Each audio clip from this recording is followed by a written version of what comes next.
اللہ کے نام سے شروع جو بڑا مہربان ہمیشہ مہربانیاں فرمانے والا ہے۔ میرے اللہ نے حکم ارشاد فرمایا ہے، والذین، اور وہ لوگ، یتوفون، جو فوت ہو جائیں، منکم، تم میں سے، ویذرون، اور وہ چھوڑ جائیں، ازواجن، بیویاں،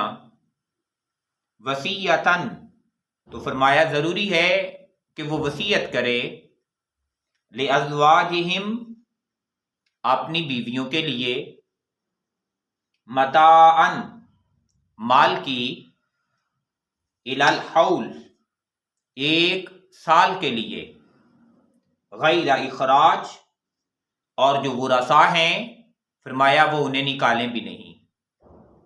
اس آیت مقدسہ میں میرے اللہ نے حکم ارشاد فرمایا ہے کہ وہ لوگ جو فوت ہونے لگیں اور ان کی بیوی ہو، ان کی بیویاں ہوں، تو یہ ان کا حق اور ان کی ذمہ داری بنتی ہے کہ وہ اپنی بیویوں کے لیے وصیت کر کے جائیں کہ کم از کم 1 سال تک انہیں رہائش بھی فراہم کی جائے اور انہیں مال اور متاع بھی فراہم کیا جائے۔ لیکن یہ آیت کریمہ جو ہے، بالخصوص جب عورت کے لیے وراثت کا حق مقرر کر دیا گیا، یہ وراثت کی آیت سے منسوخ ہے۔ اب صرف مال نہیں دیا جائے گا عورت کو، بلکہ باقاعدہ جو اللہ تبارک و تعالیٰ نے وراثت کے اندر عورت کا حق رکھا ہے، وہ وراثت کا حق جو ہے وہ عورت کو دیا جائے گا۔ اور اس متاعن سے مراد وہ صرف نان نفقہ نہیں ہے کہ 1 سال اس نے رہنا ہے اور 1 سال کے رہنے کے ساتھ اسے نان نفقہ صرف دیا جائے گا، نہیں، بلکہ وراثت کا جو پورا حق عورت کا بنتا ہے، بیوی کا بنتا ہے، وہ بیوی کا حق اسے پورا دیا جائے گا۔ اور اس کے ساتھ یہ جو فرمان ہے کہ الی الحول، کہ 1 سال تک، یہ سال کا حکم بھی منسوخ ہے کہ جب عورت کے لیے عدت کا باقاعدہ وقت آ گیا ہے کہ اگر عورت جو ہے وہ حاملہ ہے تو اس کا وضع حمل،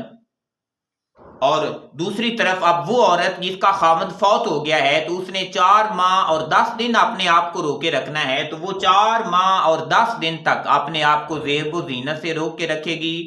اپنے آپ کو باقی تمام وہ جو ذمہ داریاں اور وہ حدود جو اسلام نے اس کے اوپر پابندیاں لگائی ہیں، وہ ان پابندیوں کا خیال کرے گی۔ اب وہ 1 سال تک کا حکم جو ہے وہ اس خاتون کے لیے نہیں ہے۔ لیکن اس مقام پہ یہ بھی بات جو فرمائی گئی ہے، بے شک یہ اس سے پہلے کا حکم ہے کہ وہ 1 سال تک اس گھر میں رہے اور اسے نکالے کوئی نہیں۔ یہ گویا عورت کو اختیار دیا جا رہا ہے، عورت خود مختار تھی، لیکن جو فوت ہوا ہے بندہ، اس کے جو ورثاء تھے وہ پابند تھے کہ اگر وہ 1 سال رہتی ہے تو وہ اسے نکالیں بھی نہیں اور اسے مال و متاع بھی دیں گے، اور عورت کو اختیار تھا کہ وہ جیسے چاہے وہ کر سکتی ہے، کیونکہ اس کا ذکر آگے اللہ تعالیٰ نے قرآن کریم میں فرما دیا ہے۔ فرمایا فَإِن، پس اگر، خرجنا، وہ عورتیں خود نکل جائیں، فَلَا جُنَاحَ عَلَيْكُمْ، تو تم پر کچھ گناہ نہیں ہے، فی ما فعلنا، اس میں جو کچھ وہ کریں، فی انفسہن، اپنے آپ کے ساتھ، وہ اپنے بارے میں جو فیصلہ کریں، فرمایا اس بارے میں تم پر کوئی گناہ نہیں ہے، من معروف، نیکی اور بھلائی کے ساتھ۔ گویا عورت کو بھی اختیار دیا جا رہا ہے، لیکن اس میں نیکی اور بھلائی کو ہمیشہ پیش نظر رکھا جا رہا ہے۔ اب عورت عدت کا پیریڈ گزار رہی ہے تو ڈھیر سارے کام ہیں جو اس کے لیے جائز نہیں ہیں، اس کے لیے مباح نہیں ہیں، لیکن جب اور عدت سے نکل جاتی ہے تو پھر بھی کچھ حدود و قیود اس کے لیے ہیں جن کا اسے لحاظ اور اسے خیال رکھنا چاہیے۔ مثال کے طور پہ عورت جب عدت سے نکل گئی ہے تو زیب و زینت کر سکتی ہے۔ اب یہ عورت بھی جسے 1 سال کے لیے روکا گیا تھا کہ وہ 1 سال تک رکی رہے، کہیں اور نہ جائے، تو گویا سال کے گزر جانے کے بعد اگر وہ زیب و زینت کرتی ہے، اگر وہ نئے نکاح کی تیاری کر لیتی ہے، کچھ ایسا سلسلہ کر لیتی ہے